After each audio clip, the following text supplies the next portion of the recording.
At 9:17 a.m. on January 22, 1943, 2nd Lieutenant John George crouched inside the remains of a Japanese bunker west of Point Cruz, focused on a banyan tree 240 yards away.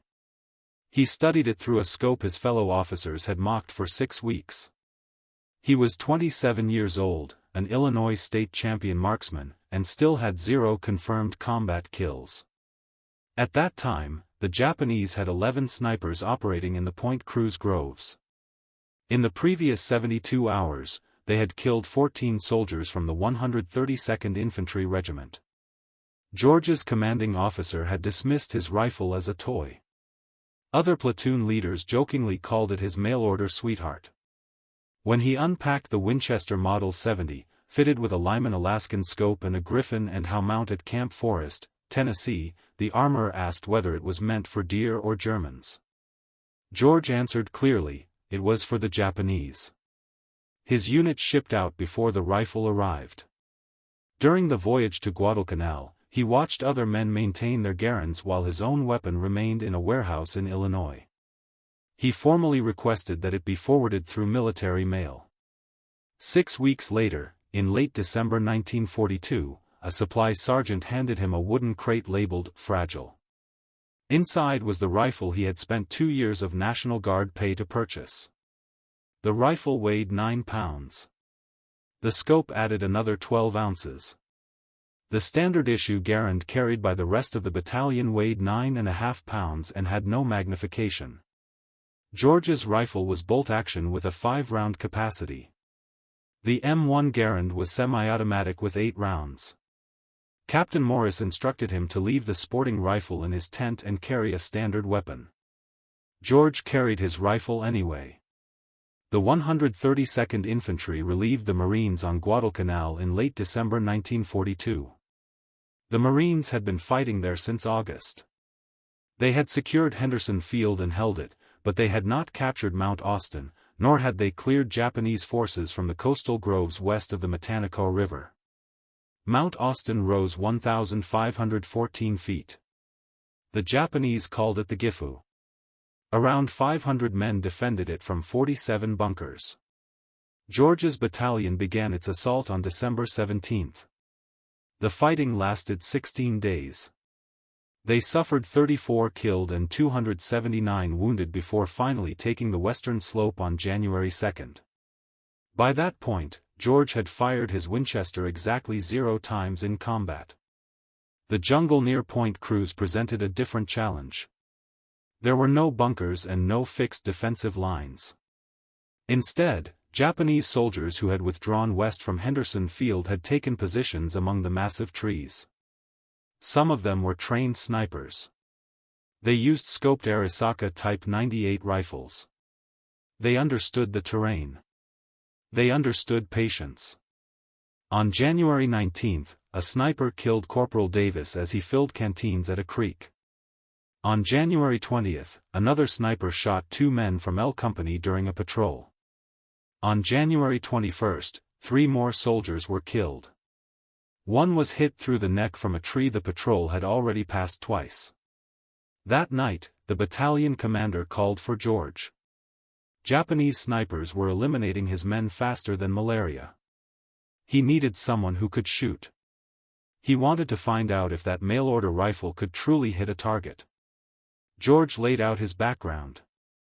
Illinois state champion at 1,000 yards in 1939. He was 23 at the time, the youngest winner in state history. 6-inch groups at 600 yards with iron sights, and with the Lyman Alaskan, 5 rounds inside 4 inches at 300 yards. The commander gave him until morning to prove it. If you want to see how George's civilian rifle stacked up against Japanese snipers trained for jungle warfare, hit the like button. It helps us share more overlooked stories like this. And subscribe if you haven't already. Back to George. He spent the night inspecting his rifle. The Winchester had been sealed in cosmoline for the ocean trip. He cleaned it again, checked the scope mounts, and loaded 5 rounds of 30-06 hunting ammunition he had packed in Tennessee. Military ball ammo, the same cartridge used in the Garand. At dawn on January 22, George moved into position inside the ruins of a Japanese bunker his battalion had captured 3 days earlier. The bunker overlooked the coconut groves west of Point Cruz.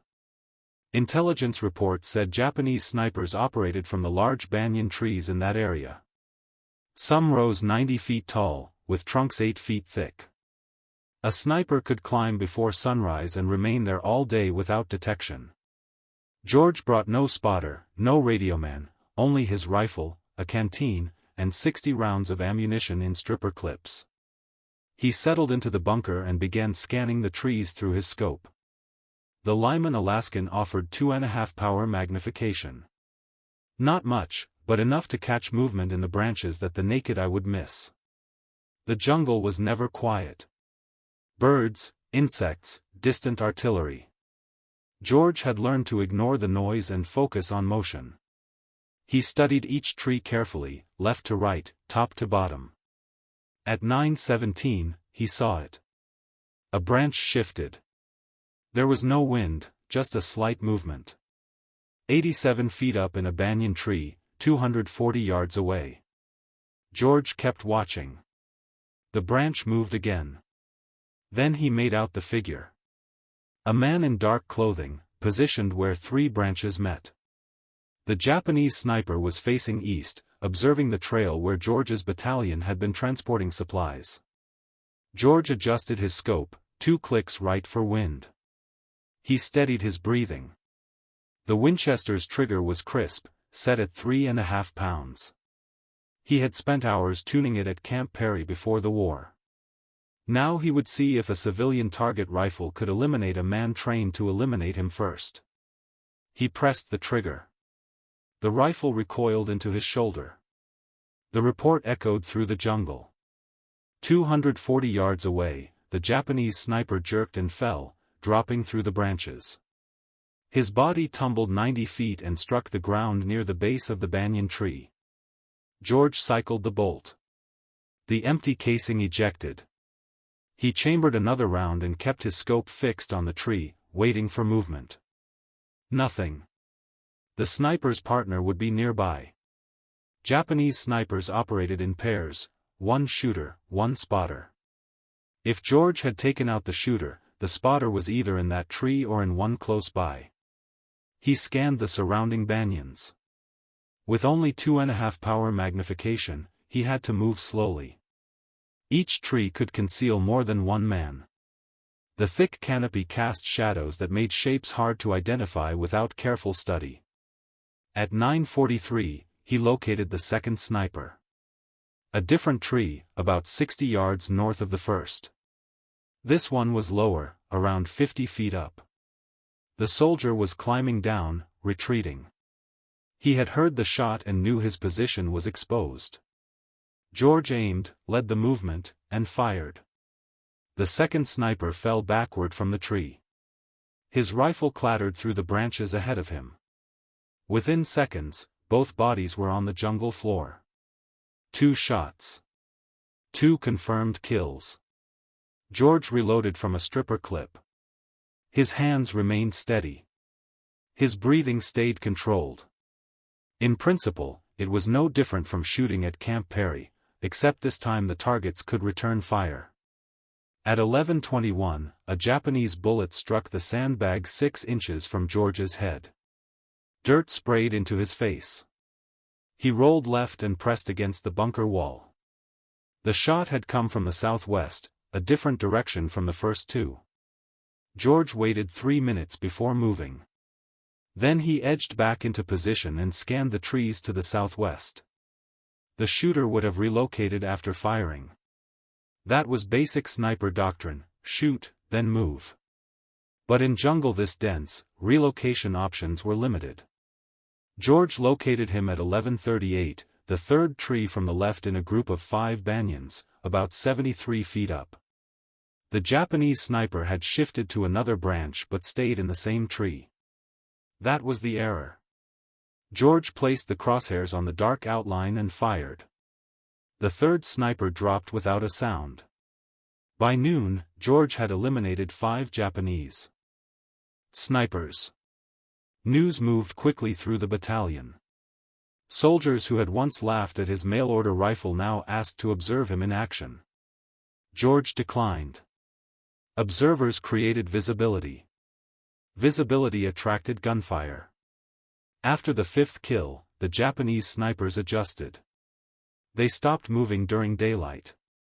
George spent the afternoon scanning trees and saw nothing. At 1,600 hours, he returned to battalion headquarters. Captain Morris was waiting, and the sarcasm was gone from his tone. He wanted George back in position at first light. January 23 opened with steady tropical rain that turned the jungle floor into mud and reduced visibility beyond 100 yards. George remained in the bunker and waited for clearer conditions. The rain ended at 8:15. By 8:45, visibility had improved enough to operate. At 0912, George identified the first sniper of the day. The Japanese soldier had moved into position during the rain. A smart choice. The rainfall concealed sound and motion. This sniper selected a tree 290 yards away, a greater distance than the previous day. Another calculated move. They were assessing his range. George adjusted for distance and fired. The sniper fell. The sixth kill triggered a reaction George had not expected. At 0957, Japanese mortars began striking around his bunker. They had likely calculated his position using muzzle flash or sound. The first rounds landed 40 yards short. The second salvo fell 20 yards short. The third would land directly on the bunker. George seized his rifle and ran. He sprinted north along the tree line and dropped into a shell crater. Moments later, the third salvo destroyed the bunker he had just left. He shifted to a new location, a fallen tree 120 yards north of the ruined bunker. The trunk provided cover and a clear view of the groves. George settled in and resumed observation. That afternoon, more Japanese snipers appeared. They understood he was targeting them. Now they were actively hunting him. The situation had changed. This was no longer controlled shooting, it was a direct contest. At 14:23, George eliminated his seventh sniper. At 15:41, he eliminated his eighth. This one had climbed high, 94 feet up a banyan tree. Effective concealment, but the height formed a silhouette against the sky as the sun shifted. At 1,700 hours, Captain Morris sent a runner to recall him. George had held position for 9 hours. Morris wanted results. George reported 8 confirmed kills over 2 days, 12 rounds fired, 8 kills, 4 misses. Morris assigned him to continue sniper operations at dawn on January 24. That night, George cleaned his Winchester and reviewed the numbers. 11 Japanese snipers had been operating in the Point Cruz groves. 8 were now dead. 3 remained. Those 3 would likely be the most capable, the ones who had lasted the longest. And now they knew exactly who George was and what rifle he carried. He loaded 5 fresh rounds into his Winchester and tried to rest. At 0300, he gave up and sat in his tent with the rifle across his lap.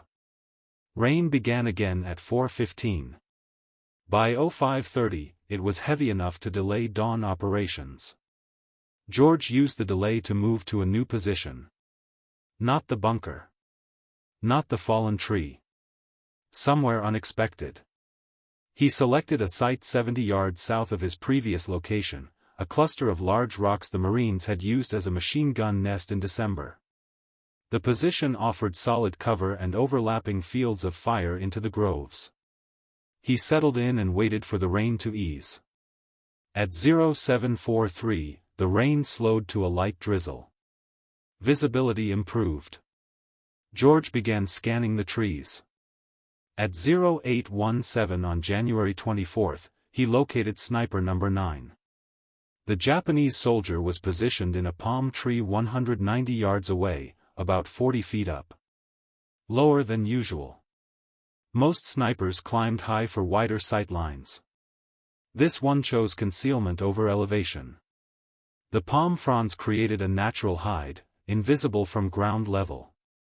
But George was not on flat ground. He was elevated on the rocks. The angle allowed him to see down into the fronds. He could make out the dark outline of the sniper's shoulders and head. George aimed, controlled his breathing, and began to squeeze the trigger. Then he paused. The setup felt too exposed, too simple. He had been hunting snipers for 3 days and had eliminated 8. The remaining 3 would not make basic errors. They would not position themselves where an elevated shooter could easily spot them, unless it was intentional. George lowered the rifle and surveyed the surrounding trees. If the sniper in the palm was a decoy, the real shooter would be positioned to cover him, watching for anyone who fired, waiting for muzzle flash, ready to respond. He scanned carefully, left to right, top to bottom. Every tree within 300 yards of the palm was checked. It took 11 minutes. At 0828, he identified the actual threat. A banyan tree 80 yards northwest of the palm, 91 feet up. The Japanese sniper occupied a well-concealed hide. Branches and vines shielded him from 3 sides. He had a direct line of sight to George's previous position at the fallen tree. He was waiting for George to appear there or to shoot at the decoy. George faced 2 problems. First, the real sniper was watching the wrong location. If George fired, the sound would expose his actual position. The sniper could relocate before George cycled the bolt. Second, if he waited, the sniper would eventually realize George was no longer at the fallen tree and begin searching for him. George chose to turn their plan against them. He aimed at the decoy in the palm tree, adjusted for wind, and fired. The decoy reacted and fell from the palm. Immediately, George shifted his rifle toward the banyan tree 91 feet up. The real sniper would respond to the shot. He would turn toward the sound. That movement would reveal him. George saw it, a slight shift as the sniper repositioned to face the noise. George centered the crosshairs on the dark outline and fired before the sniper could complete the turn. The Real sniper fell, his rifle tumbling after him. 2 shots. 2 kills. But his position was now exposed to anyone else observing. George gathered his rifle and ammunition and moved quickly. He ran east along the rock line and dropped into a drainage ditch 40 yards away. He pressed into the mud and waited. At 0834, Japanese machine gun fire swept across the rocks where he had been positioned 6 seconds earlier. Bullets struck stone and dirt, sending fragments into the air. The firing continued for 17 seconds. When it stopped, George counted to 60 before making his next move. He relocated once more, this time to a position 100 yards east, into a shell crater partially filled with rainwater. George settled into the crater with water rising to his chest. He rested the Winchester on the rim and resumed scanning the trees. 10 confirmed kills, 1 remaining.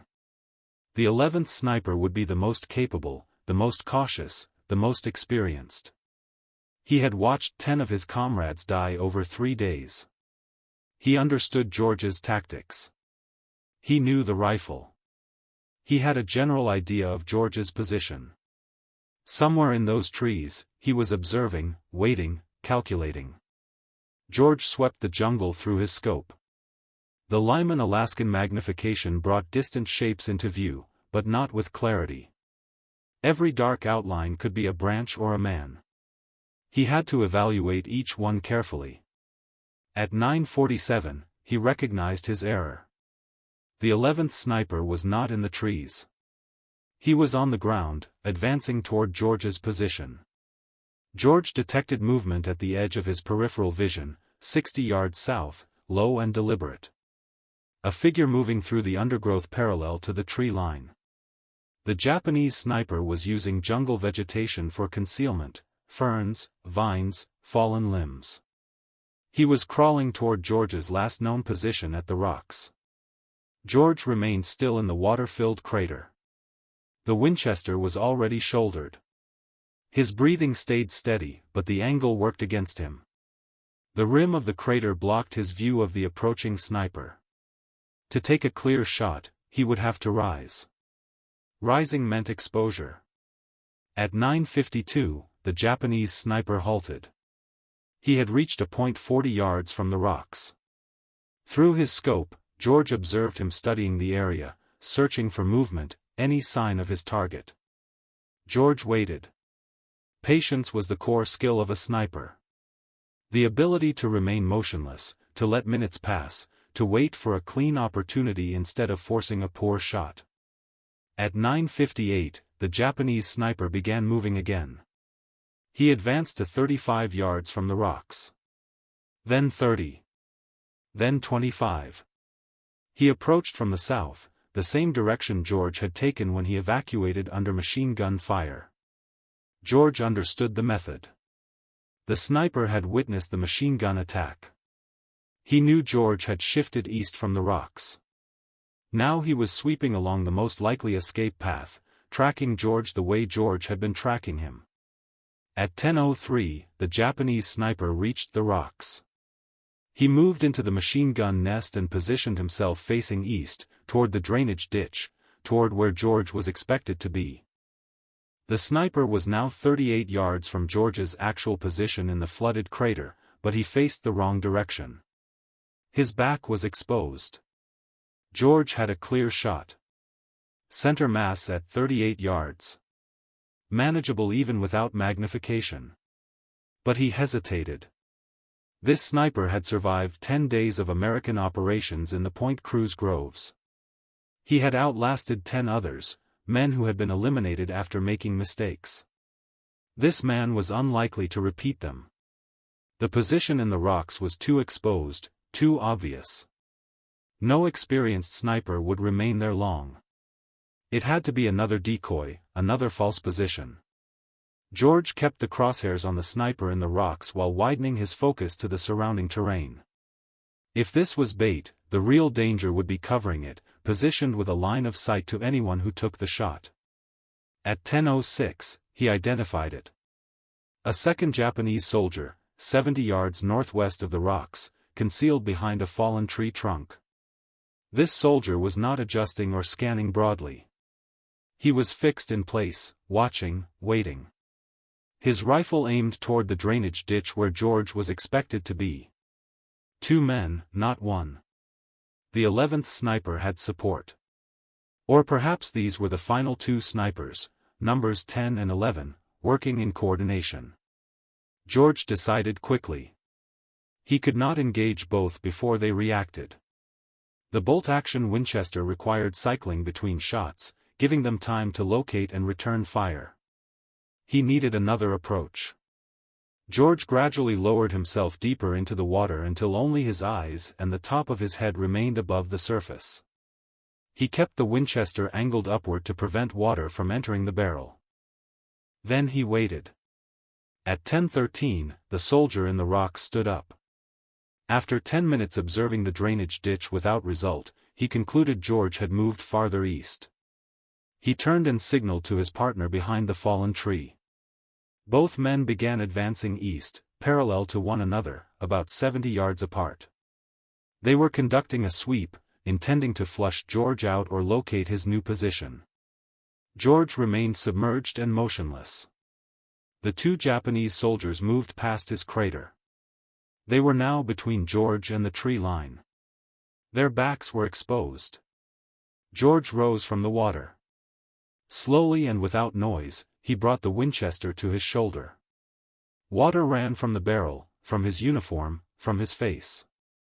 He aimed at the nearer soldier, the one previously in the rocks, now 42 yards away. George fired. The soldier fell. George cycled the bolt, chambered another round, and shifted the rifle toward the second soldier near the fallen tree. The man was turning, lifting his rifle. George fired first. The second soldier collapsed. 11 shots over 3 days. 11 Japanese snipers killed.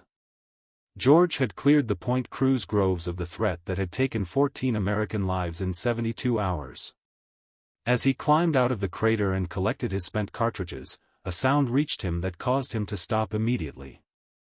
Multiple Japanese soldiers were advancing toward the fallen bodies. George had eliminated the snipers, but they had not been alone. He slid back into the crater.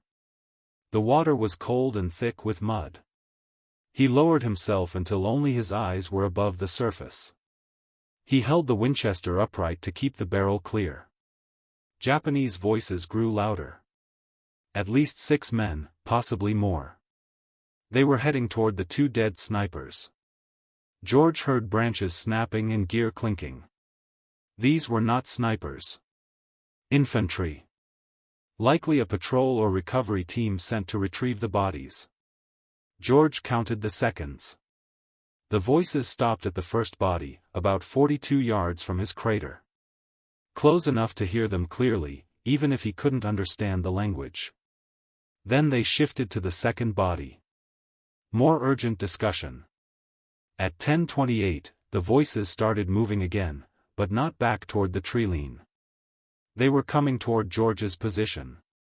They had found his tracks. Boot prints in the mud leading from the rocks to the crater. George had been careful with noise and movement. He had overlooked the tracks. He had 5 rounds in the Winchester. At least 6 Japanese soldiers. Poor odds for a bolt-action rifle. He considered his choices: remain concealed and hope they passed, or engage. The voices came closer. 30 yards. 25 yards. 20 yards. At 10:31, a Japanese soldier appeared at the rim of the crater and looked directly down at him. Their eyes locked. George fired from the water. The soldier fell backward. Still submerged, George cycled the bolt, chambered another round, and rose slightly. 2 more soldiers appeared at the rim. He fired, worked the bolt, and fired again. Both dropped. 3 rounds left. Shouting erupted. More troops were moving in. George climbed out on the north side of the crater, away from the approaching voices. He ran 20 yards and dropped behind a fallen tree. Japanese rifle fire cracked through the jungle. Bullets struck the ground near the crater and around the tree. They were firing at movement and sound, not confirmed targets. George stayed low and scanned through his scope. He spotted movement, 2 soldiers advancing toward the crater, about 50 yards out. He aimed at the lead man and fired. The soldier fell. The second dove for cover. 2 rounds remaining. Then he heard voices behind him. The Japanese were flanking. One group moving from the south, another from the east. He was about to be surrounded. George made the only practical decision.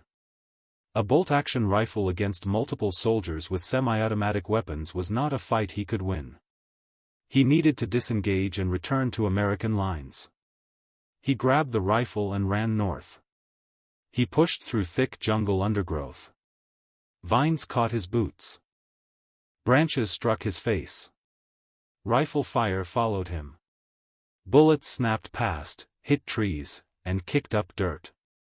After 90 seconds, he dove into another shell crater. This one was dry. He pressed against the wall and listened. The Japanese voices were distant now.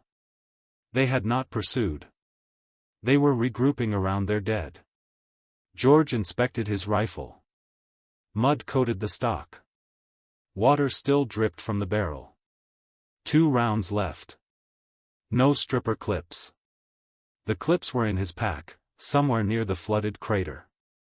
At 10:47, he moved again. This time walking, staying low, using terrain for cover. He headed northeast toward American lines.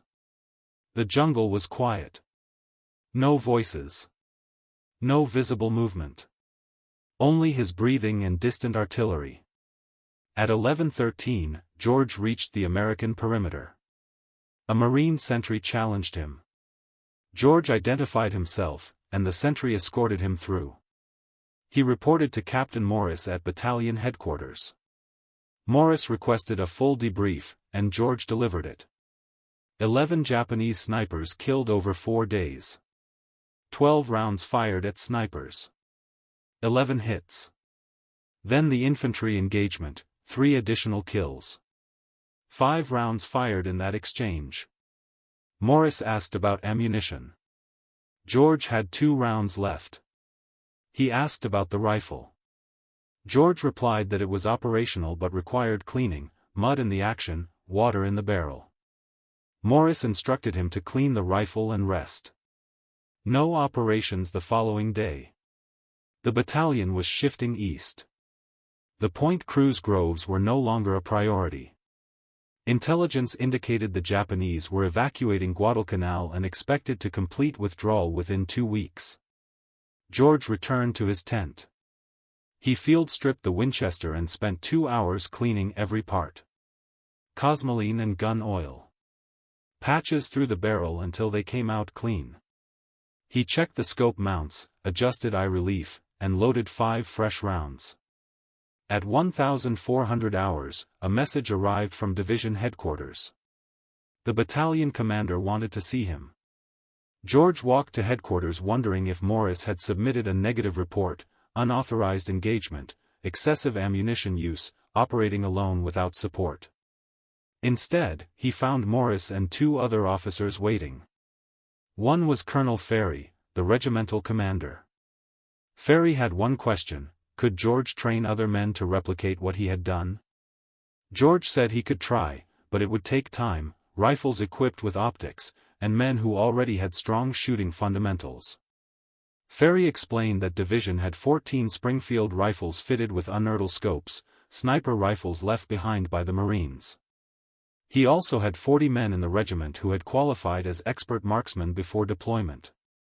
Ferry wanted George to establish a sniper section, train the men, develop tactics, and eliminate any remaining Japanese snipers in American operational areas. George agreed, with one condition. He wanted to keep his Winchester. Ferry approved. George retained his Winchester Model 70.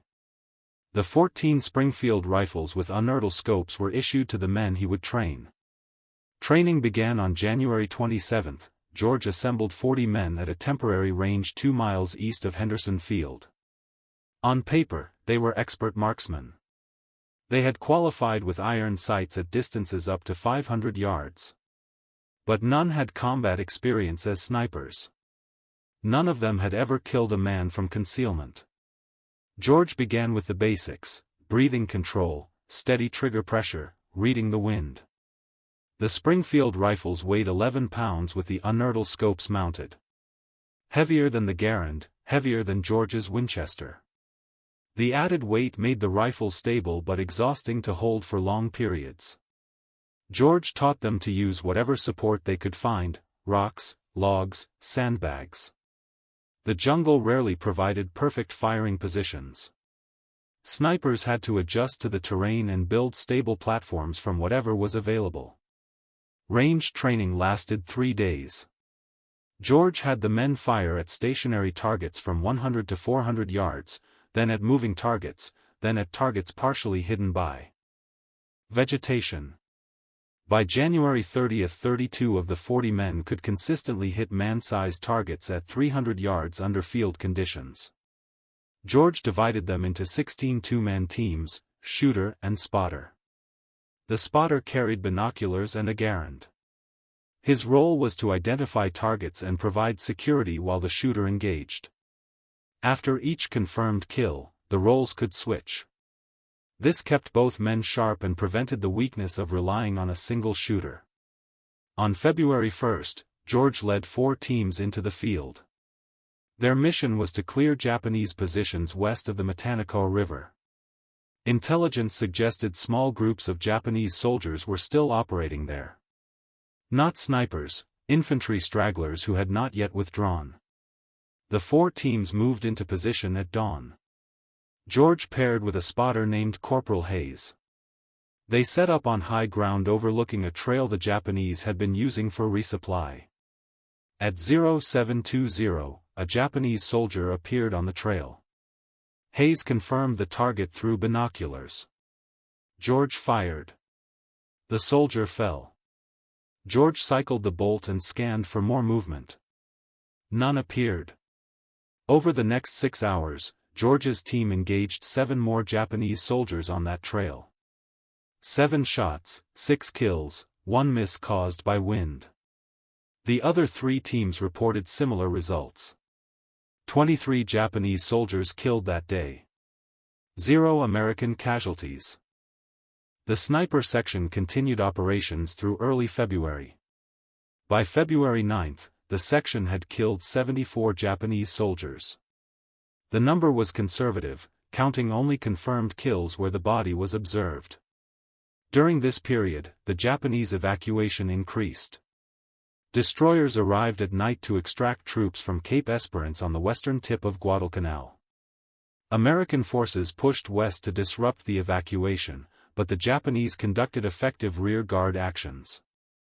George's sniper section was assigned to eliminate Japanese soldiers covering retreat routes. On February 7, George was operating near the Tenaru River when a Japanese rifleman shot him. The bullet struck his left shoulder. The impact spun him around and knocked him down. Hayes pulled George to cover and called for a corpsman. The wound was serious but not fatal. The bullet passed through muscle without hitting bone or major vessels. George was evacuated to a field hospital near Henderson Field. Doctors cleaned and sutured the wound. They told him he would recover but required rest. No combat operations for at least 3 weeks. George spent 2 weeks in the field hospital. During that time, the Japanese completed their evacuation of Guadalcanal. On February 9, American forces reached Cape Esperance and found it empty. The campaign was over. George's sniper section had operated for 12 days. 74 confirmed kills, 0 friendly casualties during sniper missions. The section was officially recognized by division headquarters. Colonel Ferry recommended George for a Bronze Star. But George's war was not finished. While he recovered, orders arrived from Pacific Command. The Army needed experienced combat officers for a new mission, something in Burma, classified. George volunteered. By March, he was aboard a transport ship heading west across the Pacific. His Winchester Model 70 was secured in a waterproof case in the cargo hold. The Lyman Alaskan scope was wrapped in oilcloth. George did not know the details of the Burma mission. He only knew it involved jungle warfare, long-range patrols, and operations behind Japanese lines, the kind of assignment where a rifle capable of accurate fire at 600 yards could be valuable. The transport reached India on April 3. George and 200 other officers were briefed. They would join a new unit of 3,000 men. The unit had no official name yet. The men called themselves Merrill's Marauders. The 5,307th Composite Unit was officially designated on May 28, 1943, though training had begun in April: long-range penetration tactics, jungle survival, operations without supply lines. The unit was modeled after British Brigadier Ord Wingate's Chindits, small mobile forces operating deep behind enemy lines for extended periods. George was assigned to the 2nd Battalion. His role was officially Rifle Platoon Leader. The Army did not have formal sniper positions in its organization. But Colonel Ferry's recommendation followed him from Guadalcanal. Battalion Command knew his capabilities with a rifle. Training took place in central India. The terrain differed from Guadalcanal, but the fundamentals remained: heat, humidity, dense vegetation, limited visibility. Burma would be worse: steeper ground, heavier rain, and an enemy familiar with the terrain. George modified his equipment for Burma. The Winchester Model 70 had performed well on Guadalcanal, but that had involved shorter operations with steady resupply. Burma would mean patrols lasting weeks, covering hundreds of miles. Every ounce mattered. He removed the Lyman Alaskan scope and replaced it with a lighter Weaver 330. The Weaver offered the same 2.5 power magnification but weighed 8 ounces less. He also replaced the wooden stock with a lighter synthetic version. The changes reduced the rifle's weight from 9 pounds 12 ounces to 8 pounds 14 ounces. The difference seemed small, but on a 2-week patrol carrying 60 pounds of gear, it mattered. The Marauders entered Burma in February 1944. Their objective was to advance through northern Burma and capture the Myitkyina airfield. The airfield was essential for Allied supply routes into China. Japanese forces controlled the region with roughly 4,000 troops. The Marauders would approach overland through terrain the Japanese considered impassable: mountains, rivers, dense jungle, few trails, no roads. The force carried supplies on their backs or with pack mules. No motor transport. No artillery support. Only rifles, mortars, and mobility. George's battalion began the march on February 24. The first week covered 83 miles through mountainous jungle. Men collapsed from exhaustion. Malaria cases increased daily. Pack mules struggled, several had to be shot after breaking legs on steep descents. By March, the battalion had covered 217 miles and engaged Japanese forces 12 times, small clashes, ambushes, brief firefights followed by rapid withdrawal. The Marauders were not meant to hold ground.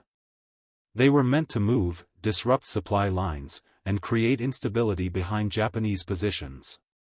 George used his Winchester 3 times during the march, once at 412 yards against a Japanese officer directing troops at a river crossing, once at 380 yards against a machine gun crew, once at 290 yards against a sniper pinning down a Marauder patrol. 3 shots, 3 kills. He never fired more than once in a single engagement. The Winchester's report was distinct, different from the Garand's sharp crack. One shot revealed his position. A second shot would allow the Japanese to locate him. George learned to shoot and relocate immediately. The march to Myitkyina lasted 3 months. By late May, the Marauders had covered over 700 miles. They lost more men to disease than combat: malaria, dysentery, typhus. The unit that entered Burma with 3,000 men was reduced to fewer than 2,000 effectives. On May 17, the Marauders captured Myitkyina airfield. The mission succeeded, but the cost was high. The unit was combat ineffective: too many casualties, too many sick, too long without rest or adequate medical support. George survived the Burma campaign. His Winchester survived as well, but the rifle that proved so effective on Guadalcanal was used only 7 times in 3 months. Most combat in Burma occurred at close range: ambushes at 50 yards or less, firefights in dense vegetation where visibility rarely exceeded 30 feet. During those months, George recognized something. The Winchester Model 70 was an outstanding rifle, arguably one of the finest bolt-action sporting rifles ever produced. But modern warfare was evolving. Semi-automatic rifles like the Garand were becoming standard. Future conflicts would require different weapons and tactics. But there would be no immediate next war for George. By June 1944, he was evacuated from Burma with the rest of the Marauders. The unit was disbanded. George was reassigned to training duties in the United States. He never fired his Winchester in combat again. George returned to the United States in July 1944.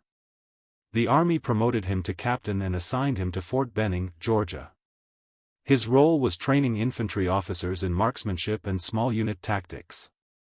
He taught lessons learned on Guadalcanal and in Burma: movement in jungle terrain, identifying and engaging distant targets, operating independently without supply lines. He kept his Winchester Model 70. The rifle had traveled from Illinois to Tennessee to Guadalcanal to India to Burma to Georgia. It had killed at least 14 enemy soldiers in confirmed engagements, likely more. George stopped counting after Burma. The rifle remained in a footlocker in his quarters at Fort Benning. He rarely examined it. The war had shifted. Pacific Islands were being retaken. American forces were advancing through France into Germany. The need for individual marksmen using privately owned rifles was fading. The military emphasized standardization, mass production, interchangeable parts, uniform equipment and training. George understood the necessity. Modern warfare demanded industrial scale. Still, something was changing, the emphasis on individual craftsmanship in soldiering, the idea that a single well-trained man with the right rifle could influence a battle's outcome. George was discharged in January 1947 as a lieutenant colonel, awarded 2 Bronze Stars, 1 Purple Heart, and the Combat Infantry Badge. He returned to Illinois and enrolled at Princeton University under the GI Bill. He studied politics and graduated with highest honors in 1950. After Princeton, George spent 4 years at Oxford, then 4 years in British East Africa studying regional politics and institutions. He later settled in Washington, D.C., serving as executive director of the Institute of African American Relations. He also worked with the State Department's Foreign Affairs Institute as a consultant and lecturer on African affairs. For years, George did not speak publicly about Guadalcanal or Burma. Colleagues knew he had served in the Pacific, but not about Point Cruz, not about Japanese snipers, not about the Winchester Model 70 stored in his home. In 1947, George decided to record his experiences, not for publication, but for documentation. He wanted to preserve details about weapons and jungle warfare tactics while they remained clear in his memory. He wrote for 6 months. The manuscript exceeded 400 pages. A friend at the National Rifle Association read it and suggested publication. George hesitated. The book was technical, detailed discussions of rifles, ammunition, and ballistics. Not general interest material. The NRA persuaded him. Published in 1947 under the title Shots Fired in Anger, it became a respected work among firearms enthusiasts and military historians. The book presented his experiences in Guadalcanal and Burma with precision, no exaggeration, no hero narrative, only observations on what worked and what failed in combat. It remains in print and continues to serve as a reference for those studying World War II small arms. His descriptions of Japanese weapons remain among the most detailed first-hand accounts available. George lived to see the United States fight 3 more wars, Korea, Vietnam, and the Gulf War. He observed the evolution of service rifles from the Garand to the M14 to the M16. He saw sniping become a formal military specialty with structured training and dedicated equipment. The lessons of World War II were refined by new generations. John George died on January 3, 2009, at age 90. The Winchester Model 70 that had eliminated Japanese snipers on Guadalcanal was donated to the National Firearms Museum in Fairfax, Virginia. It rests in a display case with a placard outlining its history. Most visitors pass without stopping. It appears to be an ordinary vintage hunting rifle. It is not. It is the rifle that demonstrated a state champion marksman with a mail-order scope could outperform trained military snipers. The rifle that cleared Point Cruz groves in 4 days when an entire battalion could not accomplish it in 2 weeks. The rifle that influenced how the American military viewed individual marksmanship in modern war. If this story resonated with you, press the like button. Each like helps YouTube share this history with a wider audience. Subscribe and enable notifications. We bring overlooked stories from archival records every day, stories of riflemen who proved their skill through discipline and courage. Real people. Documented history. Leave a comment and tell us where you're watching from, United States, United Kingdom, Canada, Australia, or elsewhere. Our community spans the globe. You are not just a viewer, you are part of preserving these memories. Thank you for watching, and thank you for helping ensure John George is not forgotten. These men deserve remembrance, and you are helping make that possible.